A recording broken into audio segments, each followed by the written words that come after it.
Bonjour tout le monde, petite vidéo de ma semaine. Voilà, peut-être je reprendrai après, pour le moment toujours en attente. Et je vais vous mettre notre grand ami Bigard, le Big R, vous voyez, le grand art en fait. Je l'appelle Bigard, le grand art, donc avec un grand B, un grand et un G, un grand art, voilà. Sauf qu'il n'y a pas de D, bien sûr, mais on n'est pas dans la bagarre, Bigard. Allez, non, je rigole. Alors, voilà, petit big up à lui, parce que c'est un bonhomme que j'aime bien. Il y a des gens qui l'ont pas forcément aimé. Il dit beaucoup de vérité. Encore une de plus, là, vous allez voir, justement. Alors, je filme avec mon portable pour éviter toute censure éventuelle. Vous savez que maintenant, nous sommes en état, vous voyez ce que je veux dire, de D, un P à la fin, ça finit par un E. Je vous laisse deviner, donc voilà. Et puis, je fais cette petite vidéo, voilà, sympathique, d'un dimanche en plein après-midi. Il fait beau, tant mieux, c'est bien. Et big up à lui, parce que Bigard, voilà, c'est un mec qui porte ses coronaires. Moi, j'aime bien les gens comme ça, les gens qui portent leurs coronaires. Voilà, c'est super, voilà, il dit des choses intéressantes. Et maintenant, parole à Bigard. Alors, attendez, je vais essayer de voir si je peux en même temps... parce que c'est pas évident avec une main, voilà. Les amis, bonjour. Alors, d'abord, je vais vous dire pourquoi. J'ai compris pourquoi ma page Facebook a été bloquée en permanence. Toutes les 5 minutes, on me bloque 24 heures ma page. Donc, j'ai l'explication. C'est que Facebook avait du mal à contrôler ces 2,3 milliards d'abonnés Facebook. Tu comprends? Donc, ils ont utilisé des robots. En fait, c'est des robots qui tournent, qui écoutent, tu vois, et ça leur facilite leur travail. Le problème, c'est que les robots en question sont dirigés par des algorithmes qui ne comprennent ni l'humour, ni l'ironie, ni le second degré, tu vois. Donc, il y a deux mots dans la même phrase qui peuvent être un truc, tu vois, qu'ils n'acceptent pas, et boum, ils te bloquent. Ils te bloquent 48 heures. Alors, attention, je vais faire une déclaration pour ne pas choquer les robots et leurs algorithmes.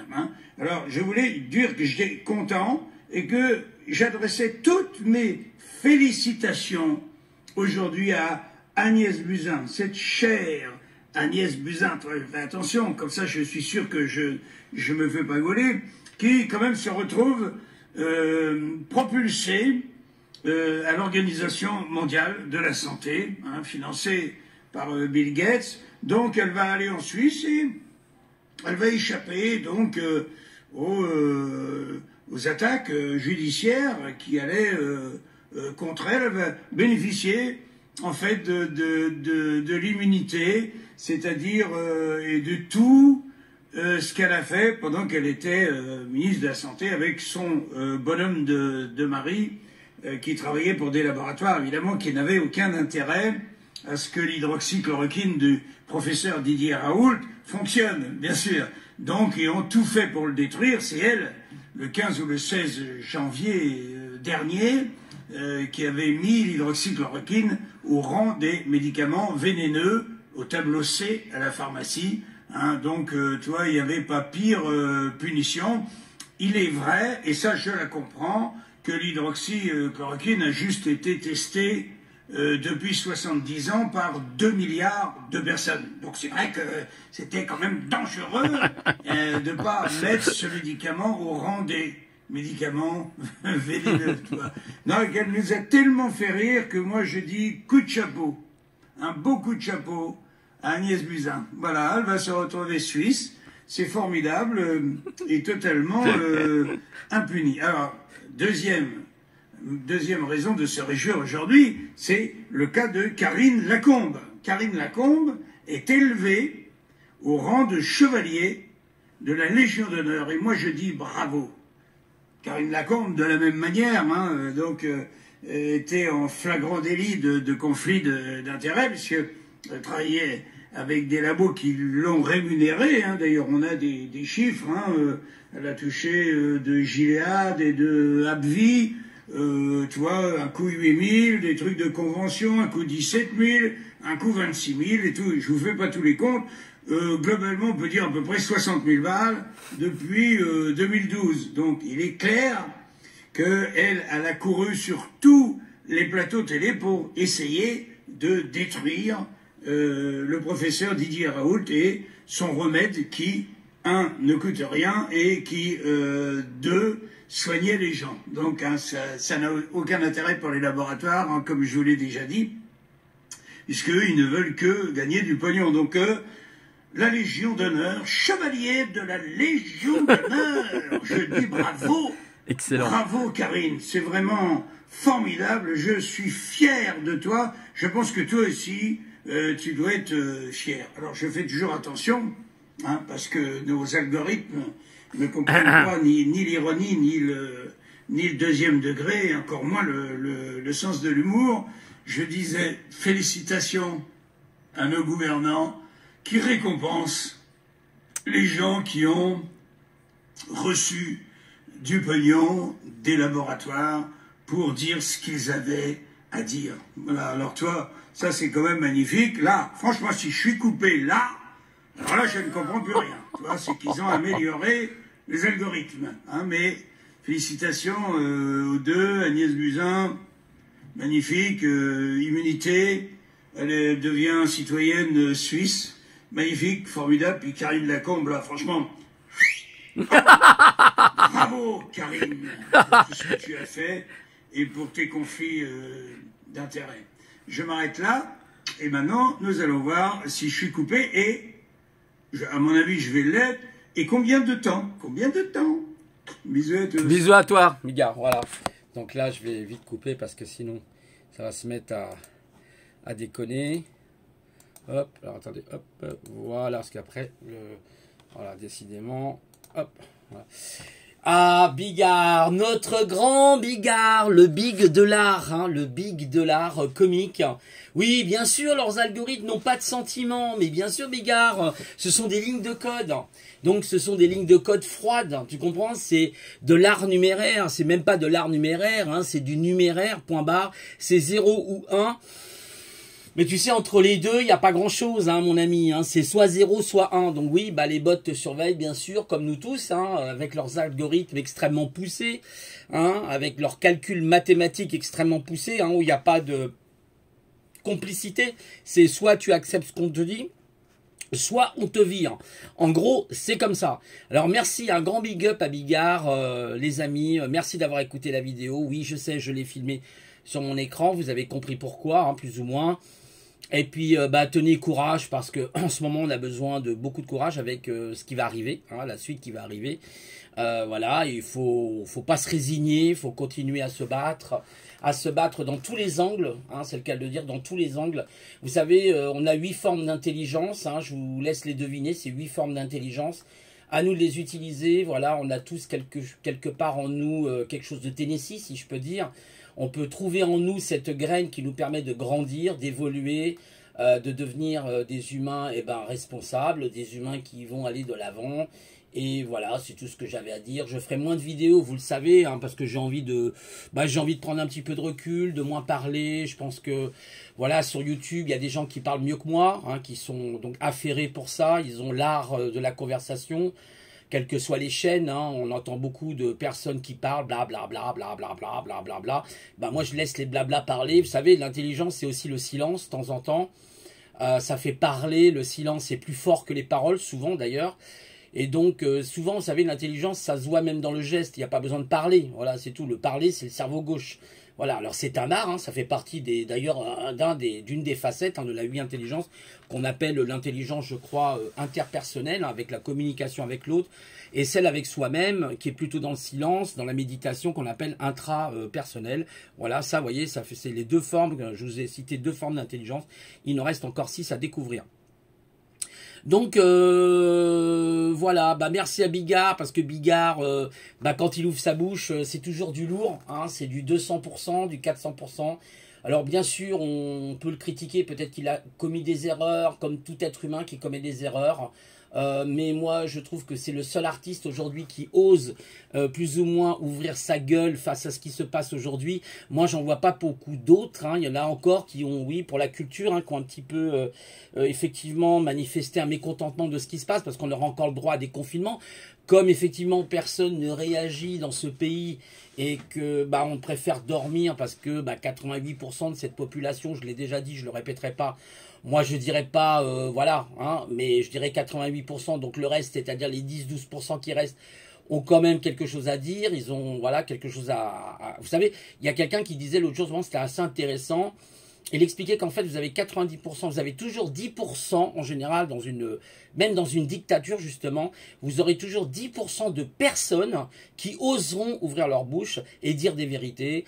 Comme les Gilets jaunes, là tout à l'heure je suivais justement ce qui se passe à l'hôtel de ville pour dénoncer la ZEU, etc. Hein, ce qui se passe actuellement est extrêmement grave.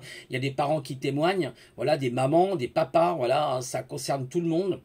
Et donc, bah, les gens n'ont pas l'air de se sentir concernés. Bah, qui ne se sentent pas concernés, un jour, ils seront concernés. Il n'est pas normal qu'un père, par exemple, ne voit pas ses enfants. Il n'est pas normal qu'une maman aussi ne voit pas ses enfants, qu'ils soient enlevés, etc. C'est scandaleux, c'est purement scandaleux.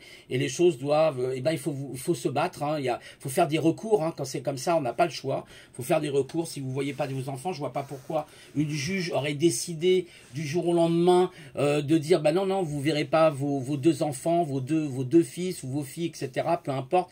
À un moment donné, il faut faire des recours, essayer de trouver un moyen de faire des recours, aller dans des associations, créer même une loi 1901 s'il le faut pour créer des associations. S'il le faut trouver des plateformes. Il y a moyen de se battre et croyez-moi, la vérité va éclater. De toute façon, le mensonge n'est qu'une petite pichenette à côté de la vérité. N'oubliez jamais cette parole, je dirais pas proverbiale, c'est une parole. Le mensonge prend l'ascenseur, mais la vérité prend l'escalier, elle finit par arriver. Voilà. Donc prenez soin de vous, je vous reverrai la semaine prochaine, je pense, peut-être dans le milieu de la semaine, je ne sais pas encore. Je ferai donc, comme je l'ai dit, un peu moins de vidéos parce que je préfère prendre du recul. Vu ce que bah, on entend sur YouTube, ça devient franchement délétère. Ça devient franchement du grand n'importe quoi. Il y a des gens qui disent que vous les attaquez alors que vous ne les attaquez pas, vous reprenez simplement des consistances qu'ils ont dit, des choses qu'ils ont dites dans des vidéos, c'est tout, il n'y a rien de plus, rien de moins. Et donc c'est toujours pareil, hein, les gens, enfin l'être humain, moi y compris, hein, je parle même pour moi-même parce que je préfère ne pas citer les autres. L'être humain veut toujours avoir raison, il n'essaye pas aussi de se poser des questions. Pourquoi j'en arrive là? Pourquoi j'en suis là? À un moment donné, oui, il n'a plus besoin de se poser des questions. Bah si, dans la vie, on a toujours des questions à se poser, parce qu'on rencontrera toujours des gens plus forts que soi, qui à un moment donné auront des réponses que nous, on n'aura pas forcément à ce moment-là. Mais le but de la communication, c'est d'essayer, vous savez, de se la jouer un petit peu, vous voyez, à la philosophie taoïste. Vous comprenez? Vous savez ce que c'est le Tao? Le Tao, c'est le mouvement, là, c'est le mouvement du yin et du yang. C'est pas essayer de se la jouer yin ou yang, parce qu'on perd dans tous les cas. Voilà. Donc, il faut essayer de trouver le juste milieu, ce qui n'est pas évident. J'ai pas dit que c'était une chose simple, hein, de trouver le juste milieu, hein, mais Lao Tzu nous l'aurait dit, voyez, c'est l'art de la guerre, il faut être malin, il faut être rusé. Donc il faut avoir les moyens, les outils qui nous permettent aussi de communiquer entre nous. Et ça, c'est super important parce que tout le monde a son mot à dire, même la personne lambda a aussi son mot à dire. Alors on peut après dire oui mais elle n'a pas réfléchi ou je ne sais quoi. Non, elle a son mot à dire et ce mot, rajouté à d'autres mots, rajouté à d'autres phrases, forment une sémantique et finissent par apporter leurs fruits. Voilà, c'est le combat. Là maintenant, de toute façon, moi je vous dis les amis, on va arriver maintenant dans une période, 2021, surtout 2021-2022, vont être des périodes extrêmement inclusives, sont être des périodes extrêmement virulentes. Qui vont vraiment dévoiler beaucoup de mensonges de la vérité. Voilà, que ça soit les rapports entre les hommes et les femmes, que ça soit les rapports entre les politiques et les peuples, etc., etc. De toute façon, la lumière l'emporte toujours. À un moment donné, quand il y a trop... Vous savez, dans la loi du Tao, moi j'avais appris ça, mon maître de Tai Chi me l'expliquait souvent. Il me dit, tu sais Didier, de toute façon, vita, la vie, demandera toujours à retrouver l'équilibre à un moment donné. Vous savez, c'est comme on dit, il y a un chaos, on dit d'ailleurs la fameuse formule ordo ab chaos, c'est-à-dire l'ordre par le chaos, c'est-à-dire l'entropie créer, c'est-à-dire le chaos, l'entropie est le chaos, mais il y a la négantropie qui est le contraire du chaos, et elle aussi a son mot à dire. Vous savez, il y a la matière, l'antimatière. Donc à un moment donné, il faut retrouver l'équilibre, parce que l'humanité et même l'univers se gèrent par une dynamique de l'équilibre. Les gens peuvent dire tout ce qu'ils veulent, c'est comme ça, c'est un fait. Quand il y a trop de yin, eh ben on doit revenir au yang. Et quand il y a trop de yang, on doit revenir au yin. Et on doit être entre les deux. La voie du milieu, comme l'a très bien expliqué Confucius, regardez le grand sage et philosophe aussi Confucius, hein, qui l'a très très bien expliqué. Et quand on tombe justement trop dans j'ai raison, j'ai toujours raison, ou l'autre a toujours raison, au lieu de dire j'ai une part de raison, c'est vrai, je détiens des connaissances, c'est bien, mais n'oubliez jamais que vous allez un jour rencontrer votre rocher et vous allez vous taper dedans. Voilà, donc le mieux, c'est de pratiquer l'aïkido, c'est pas d'essayer d'affronter l'adversaire de front. Ça ne marche pas, ça. Il y a la seule chose qui fonctionne aujourd'hui, c'est l'art de transparaître, c'est l'art d'éviter intelligemment. Vous savez, c'est l'histoire, en fait, c'est l'histoire du renard et du loup. Enfin, il y a une histoire comme ça, c'est le renard est toujours rusé. Soyons des renards, soyons rusés. Ne rentrons pas en face de l'adversaire, c'est ce qu'il attend. C'est ce qu'il attend, et lui, il a les armes pour ça. Vous ne les avez pas. Alors, quand on n'a pas les armes, on utilise ce qu'on appelle l'art d'utiliser la force de son adversaire contre lui-même. Ça s'appelle la force de l'aïkido. Ça s'appelle la force du Tao. C'est le chi. Vous voyez, on apprend ces choses. Moi, quand je faisais du tai chi, je continue d'en faire d'ailleurs. Pendant 5 ans, j'ai pratiqué les armes, le bâton, le sabre, toutes ces choses-là. Et on utilisait l'art du déséquilibre. Peu importe la taille de l'adversaire, ça n'a rien à voir, c'est pas une question de taille, c'est une question d'intelligence du mouvement, c'est une question de vitesse, de souplesse et de rapidité, de technique. C'est tout. Tout est là. Si on a la technique, la vitesse, on va les prendre de court, au lieu de les affronter de front. Parce que là, on va taper, vous savez, comme le Titanic hein, qui s'est tapé l'iceberg. D'ailleurs, en parlant de Titanic, saviez-vous que le Titanic a été coulé volontairement, j'ai lu un article là-dessus, mais passionnant, par monsieur de la JP Morgan. Je ne sais pas si vous êtes au courant, mais en fait, le Titanic appartenait à la JP Morgan. Et il y avait une histoire de code secret, il y avait une histoire comme ça. Et JP Morgan, ce jour-là, n'a pas pris le Titanic, justement. Hein, l'homme de la JP Morgan, vous voyez un petit peu. Puis quand on parle, qu'on nous traite de complotistes, non, c'est des choses historiques.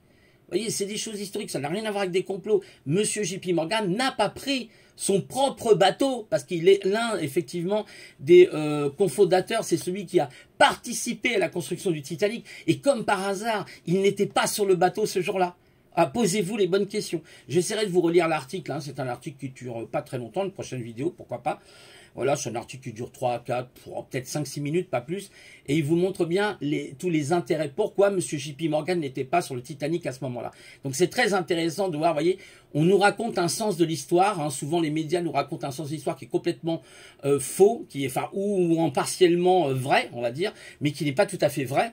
Et c'est à nous de faire maintenant le travail de recherche, le travail de fond. C'est pour ça que ces médias ont très peur des médias alternatifs. Ça leur fait très très peur parce qu'ils savent que les médias alternatifs multipliés par tant d'individus peuvent être d'une puissance redoutable. Vous voyez, à chaque fois qu'on va décocher, vous savez, c'est comme les petites fléchettes. Hein. On en décoche une et s'il y en a des dizaines de milliers, eh ben, l'adversaire peut pas faire grand-chose. Vous voyez, il faut utiliser l'art de la guerre de Sun Tzu.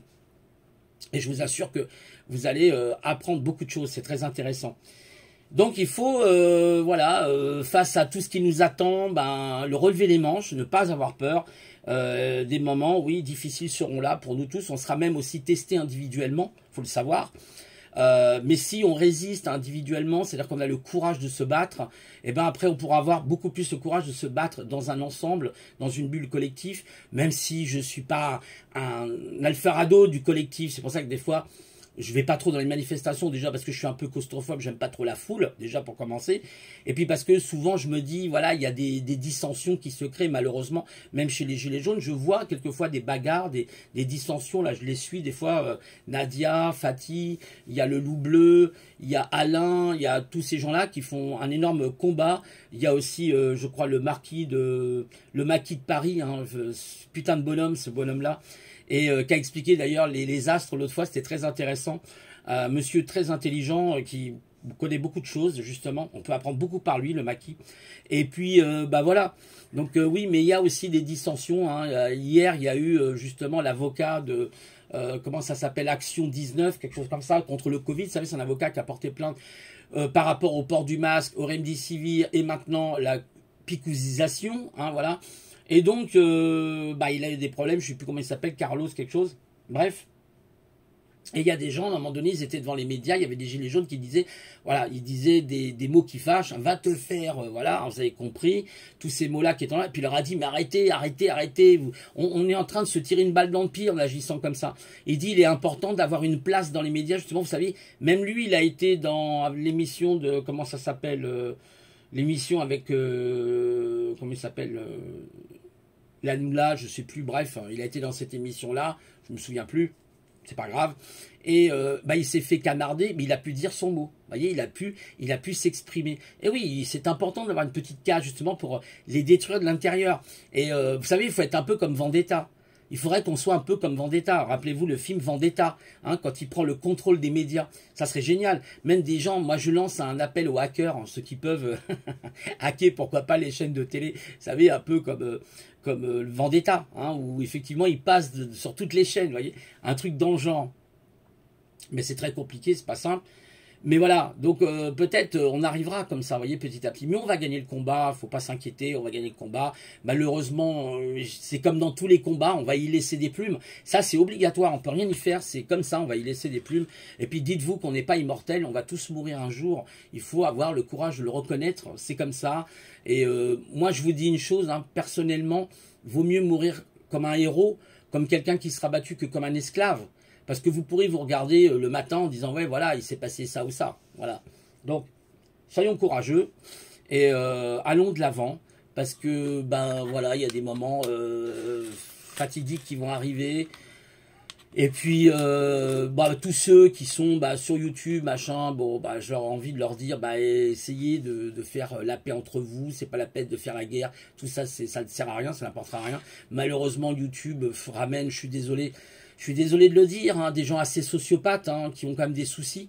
Hein, et malheureusement, on le voit, ils sont toujours dans le comme ça, là, sans arrêt, ils font des lives pendant 8 heures, 9 heures, 10 heures, 12 heures, et ça n'arrête pas de faire des lives pour parler de quoi? Toujours la même chose, on tourne en rond, tourne en rond, tourne en rond, tourne en rond. Et j'ai raison, tais-toi, moi je, hein, voilà, on est toujours un peu dans ce moi-je, même moi, hein, quelquefois je suis dans le je l'avoue, c'est vrai, mais les personnes même qui disent aussi les moi-je, faut qu'ils se regardent parce qu'ils sont aussi de temps en temps dans le moi-je. Et obligatoirement, à partir du moment où on parle de soi, on est dans le moi-je, c'est comme ça. Même moi, vous voyez, je parle de moi un peu là, donc je suis dans le moi-je. C'est difficile hein, de s'exclure du moi-je, c'est pas simple. Le je vous rappelle, c'est la première personne du singulier, hein, quand on je, tu, il, vous, nous, il, elle, hein, voilà. Donc vous voyez, je, hein, c'est moi qui parle, donc c'est je suis. Si je dis tu, c'est je t'inclus. En fait, ce qui est intéressant, et c'est là où ça marque l'intelligence de l'humain, c'est quand il dit qu'est-ce que tu en penses? Tu as un avis sur telle chose. C'est s'intéresser à l'autre et d'arrêter d'être en fait dans moi je pense que je pense et ce que je dis c'est la vérité. Non, c'est est-ce que toi tu as un avis sur ça? C'est s'intéresser à l'autre. Bien sûr, c'est un exercice qui n'est pas simple au niveau de la rhétorique, mais qui est faisable. Et quand on commence à s'intéresser à l'autre, on s'oublie un petit peu dans son cercle et on se dit ouais, la personne, c'est vrai, j'aurais pas pensé à cette manière de penser, à cette facette de la pensée, j'y avais pas pensé. Voilà. Et ça, c'est enrichissant parce que vous allez toujours prendre des arguments d'une personne auxquels vous n'avez pas pensé. Parce que vous n'avez pas, on n'a pas la science infuse. J'entendais une personne l'autre fois, mais justement parmi les gilets jaunes, là, une personne qui parlait de la géométrie sacrée, alors je ne sais plus comment il s'appelle, c'est un chercheur. Et il disait, il y a la science infuse. Mais qu'est-ce que la science infuse? Comment peut-on déterminer ce que c'est qu'une science infuse? Alors lui, il travaille dans l'architecture des pyramides, enfin, vous savez, la grande architecture cosmique. Alors c'était intéressant ce qu'il disait, parce qu'il parlait justement, ce monsieur, de l'ordre pyramidal. C'est-à-dire qu'il y a toujours eu un ordre pyramidal. C'est vrai, c'est pas faux. Donc il faut changer ce modèle. Ce modèle est obsolète. Ça fait des milliers d'années, des millénaires qu'il existe, et effectivement, nous sommes pris, excusez-moi, il y a quelqu'un qui râle dans la pièce. et qui est en fait voilà, qui est pris dans ce côté-là, parce que la personne elle regarde la télé, vous voyez. Et la télé, vous voyez, ça rend les gens nerveux. Moi personnellement, je coupe la télé, je les écoute plus ces gens-là, hein, surtout les médias, parce que ça peut vous rendre nerveux, hein, à un tel point même qu'il y a des gens qui deviennent fous. Donc il faut quand même faire très attention aujourd'hui, surtout en ce moment. Vous avez des conjonctures planétaires extrêmement virulentes. Vous avez le Verseau qui est en face de Mercure avec Uranus, je crois, où ça va être très plombé. Donc je crois que c'est la période, il faut pas trop s'exprimer. Vaut mieux prendre du recul, attendre peut-être les autres mois qui viendront seront peut-être un petit peu mieux, plus favorables. En ce moment, c'est beaucoup de tensions partout dans les réseaux sociaux. Vous avez eu l'histoire de Trump, c'est scandaleux ce qui se passe, c'est une honte. On n'a pas à couper le compte d'un président des États-Unis, c'est honteux. Et qui que ce soit, il y a des gens qui ont dit des choses beaucoup plus graves sur Twitter et on ne les a pas sanctionnés, ce qui est honteux, parce qu'on doit laisser la libre expression aux gens. Quoi qu'ils disent, c'est comme sur YouTube, on n'a pas à couper un YouTuber, même si il n'est pas d'accord avec vous, il a le droit, c'est son droit le plus légitime, c'est le droit à l'expression, c'est le droit de revendiquer que nous avons une dignité et que l'on veut s'exprimer avec ses propres mots. Voilà, c'est tout ce que je voulais dire. Je vous souhaite un bon dimanche les amis, parce que là ça parle beaucoup derrière et ça me perturbe, et je vous dis une prochaine fois, voilà, peut-être dans la semaine, je ne sais pas, je verrai bien, voilà, allez, bon dimanche à vous, au revoir.